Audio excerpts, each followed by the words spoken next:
Intel unveils Retina class processors for an upcoming possible iMac. Roger Ebert passes away, and more on today's edition of iWake. It's Tuesday, April 9th, 2013, and I'm Tim Chaten, and welcome back to another edition of the show. So, welcome back to the show. Lots going on in the Apple and related world today. First up, I want to get into this new chip coming out from Intel.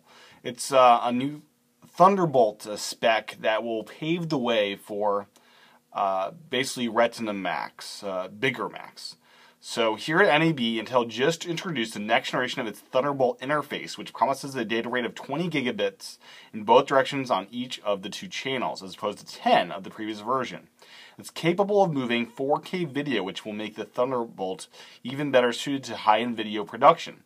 Intel expects the new hardware to come into public use next year. And this also paves way for a Mac Pro to support a Retina display, that it could possibly even drive it. So this is pretty intriguing stuff as far as the possibilities here. Meanwhile, Blackmagic introduced or announced a new production camera, a 4K. It's a pocket camera at $1,000. So the pocket cinema camera with this mount. So this is a pocketable camera that uses your existing lenses. This looks very intriguing for those in the field, but I'm not a big camera nerd except to say this stuff looks awesome and I'd love to play around with it. For those that know their stuff, the link is in the show notes where all the details can be found on this amazing new hardware. Meanwhile, it seems that more stuff is going on at NAB while Avid announces the next version of Pro Tools, as well as a couple other neat things. So according to Mac Rumors, Avid announced new versions of its flagship video editing and audio production applications, Media Composer 7 and Pro Tools 11, as well as two new Mac and iOS compatible hardware interfaces for recording audio at home or on the road. In addition to a number of new features, Media Composer 7 receives a significant price cut, bringing the standard edition down to $1,000 from $2,500. It will be available in June. This is still a far cry from Apple's $300 price tag of Final Cut Pro, but it is cheaper. Pro Tools 11, which Avid says represents a quantum leap in creative power, gains a redesigned audio engine and 64-bit architecture. The standard edition of Pro Tools 11 is available for $700, with upgrades ranging from $300 to $500 depending on which version you have. The new version should be available later this quarter. And next up, new hardware. The Avid Fast Track Solo and Duo include Pro Tools Express for recording and editing audio on a Mac, and also connect directly to the 30-pin connector on older iOS hardware, and to newer iOS devices via the adapter. The Solo provides one mic preamp and one instrument input, while the Duo provides the two mic preamp instrument input and output that you have there. So the Solo will be 180 and the Duo 300. This looks really cool, and it's good to see Avid getting into this business. What I would like to see Avid do is actually create some really great apps for iOS, but having hardware is a good first step. Next up, I just want to point out a bug. Apple's App Store is pointing out that Facebook and Instagram offer in-app purchases. Apple recently revamped their iOS App Store screens, so it'll point out when an app on iOS offers these things.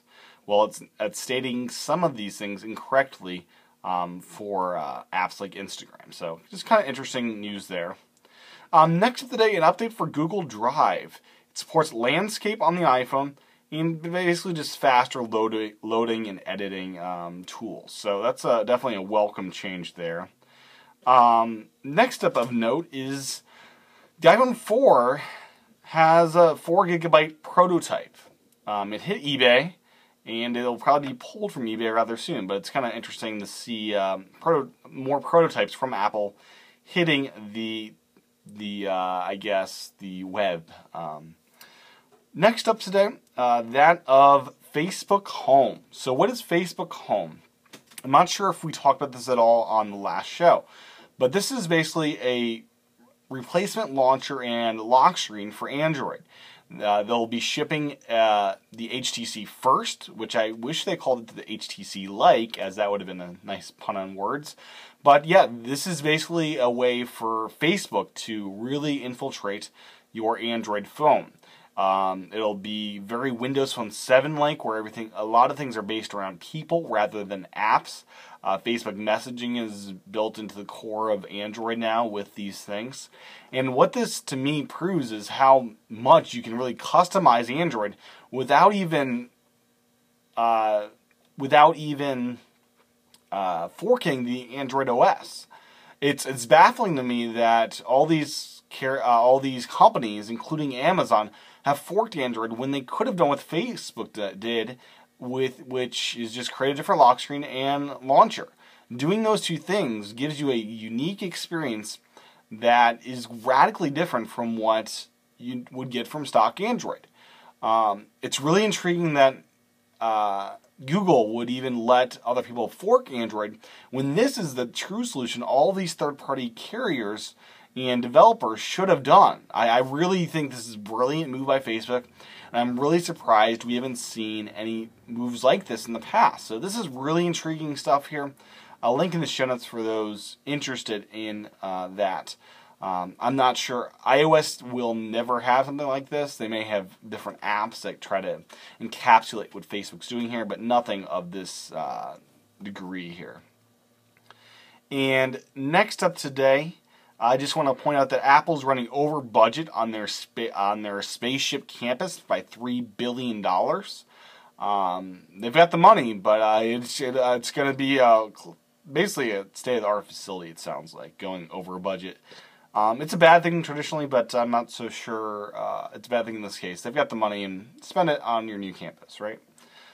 Next up today is that of Google forking WebKit. So Google, the master of forking, the master of turning a good thing into a bad thing, has done it again. They're forking WebKit, which was Apple's open source, basically Safari web browser standard that everyone is using these days. They're forking it, and they're bringing it in a different direction. So this is going to be, I'm surprised. I'm both surprised and not surprised they did this. I'm not so surprised they did this because it's Google, and why not fork things and make it your own? The main reason they do this is that they want to go beyond what WebKit can do. They want more control over it. They want faster rendering and all those things. So this will be really intriguing to see how this shapes up. How will developers code for a forked version of WebKit now? Will that be a problem in the future? It might be. Something that many people know is that iOS users browse the web substantially more than Android users. Android users don't really use their web browsers. That's just not a thing on Android. And I'll be curious to see if this changes anything in their patterns. I don't think it will, and it just seems odd they're making this fork. Last of today, Roger Ebert. I'm sad to say that he has passed away at the age of 70.